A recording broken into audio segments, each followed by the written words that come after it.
Welcome back, guys. This is round 4 in the tournament. We are on game 2 in our best of 5 series. The map is Crevasse. This is one of the GSL maps, and let's move straight on to introducing our players. In the top left we have a green Zerg Rampager versus our blue Terran spawning in the top right, Brockemon. Now, we did see Brockemon take out game 1 pretty convincingly, demonstrating the power of the Terran mech army. And we just have to see if Rampager can actually take out this second game. Rampager needs to try to win this game to actually put himself in a good mindset. It's never good to actually come back from a 2-0 deficit, but if he's sitting on 1-all, he will actually be feeling pretty good about himself. So he will actually put himself in a pretty good mindset. He would be able to focus a lot better, and it'd actually relieve the pressure a bit. Now, we do see Rampager sending out his drone scout. Brockmon's still not scouting yet, which is actually fairly standard for Terran, because you don't really need to scout Zerg all that quickly unless they're doing something really cheesy. We do see Rampager actually scouting in the wrong position, so he's probably going to be discovering Brockmon's position as the very last base he scouts. Now, we do see Brockemon throwing down his barracks for his wall in. We do have the destructible rocks on the ramp. This is actually one of the features that actually tends to be pretty predominant in GSL maps. There is the other map which does have the collapsed supply depot at the bottom of the ramp. That's actually to prevent being force filled. The rocks is slightly there to do the same thing, kind of. So I'd assume. Rampager is throwing down his expo. He is going for hatch before spawning pool. So we'll just have to see how that works out for him. Generally on this map it is going to be pretty good, but because he actually hasn't really scouted the Terran yet, it could come back to bite him. But since Brockemon hasn't scouted either, he probably will be pretty safe at the moment. We do see Brockemon actually throwing down his spawning pool now. Hasn't got the gas yet, so we're probably going to be seeing a Ling-based army to start off with. Now, Brockemon does see the drone, so he probably is going to be assuming that Rampager is in one of the further bases, unless he actually wasn't paying any attention to the minimap, which could be the case. Generally, if you're getting scouted this late by a Zerg, you can assume that he is in a pretty far away position. Brockemon is going for a factory, so we're probably going to be seeing the same Hellion style that we saw in game 1. We did see that was actually pretty effective with dealing with mass Zerglings, which actually looks to be the case at the moment, since Rampage is actually getting a pretty late gas. So we're not going to see any other tech come up anytime soon, really. Now, Brockemon actually did scout in the wrong position as well, so at the moment the positioning is going to favour Rampager a bit, so we will have to see if he actually is managed to do any aggression early on, if he is actually able to deny the scouting for Brockemon. Now, we do see a second barracks get thrown up for Brockemon, and the factory switching places with the barracks which had the reactor on it, so we are going to be seeing a couple of Hellions pumped out. This is just going to be to get some early map dominance, try to do a bit of harassment in the middle line.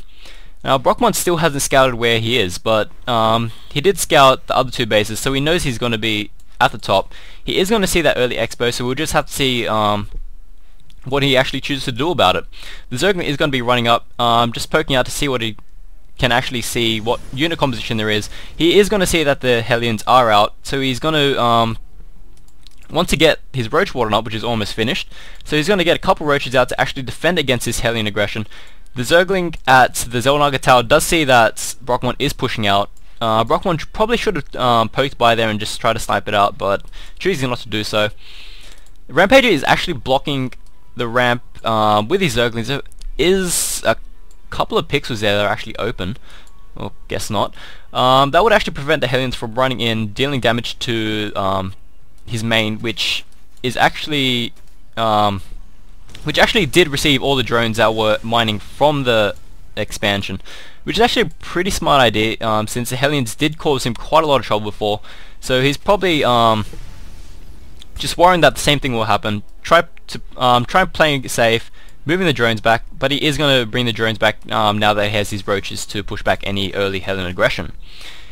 Now, we do see 2 racks with reactors, so he's actually getting quite a few Marauders. No Marines actually being produced. So we'll just have to see where Brockemon chooses to go with this style. The Marauders are going to be effective against the Roaches, but if Rampager does choose to go for a relatively large Zergling army, Brockemon might face a couple of problems, especially since he isn't getting the Infernal Pre-Igniter upgrade.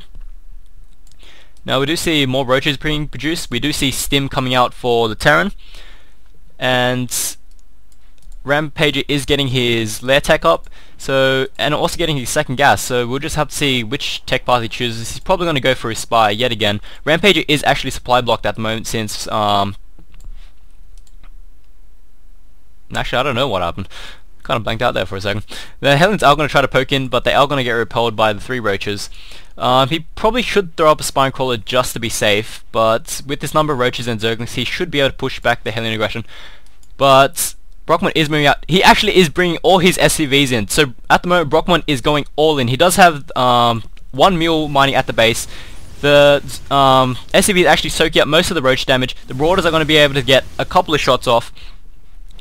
So Brockemon actually doing a slight delayed worker rush, I guess. This expansion is going to get taken down by the Marauders. I've actually never seen this before. The Broodlings are not going to do much.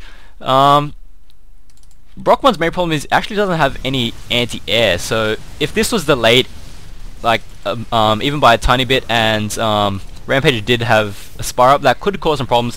But most of the SCVs are getting taken down. They are going to cause quite a lot of damage to the Roaches and the Queens, and basically Brockemon is probably going to be able to clean this up. Last Queen is about to fall, and that's basically the last offensive unit that Rampager actually has. Rampager does GG out, so Brockemon does take game 2 somewhat convincingly and in a quite unique style, I'll call it. So Rampager is down 2 games at the moment. He probably isn't in that good of a mindset, but he does need to win at least 1 more game, or Brockemon is going to basically take this set 3 games to 0.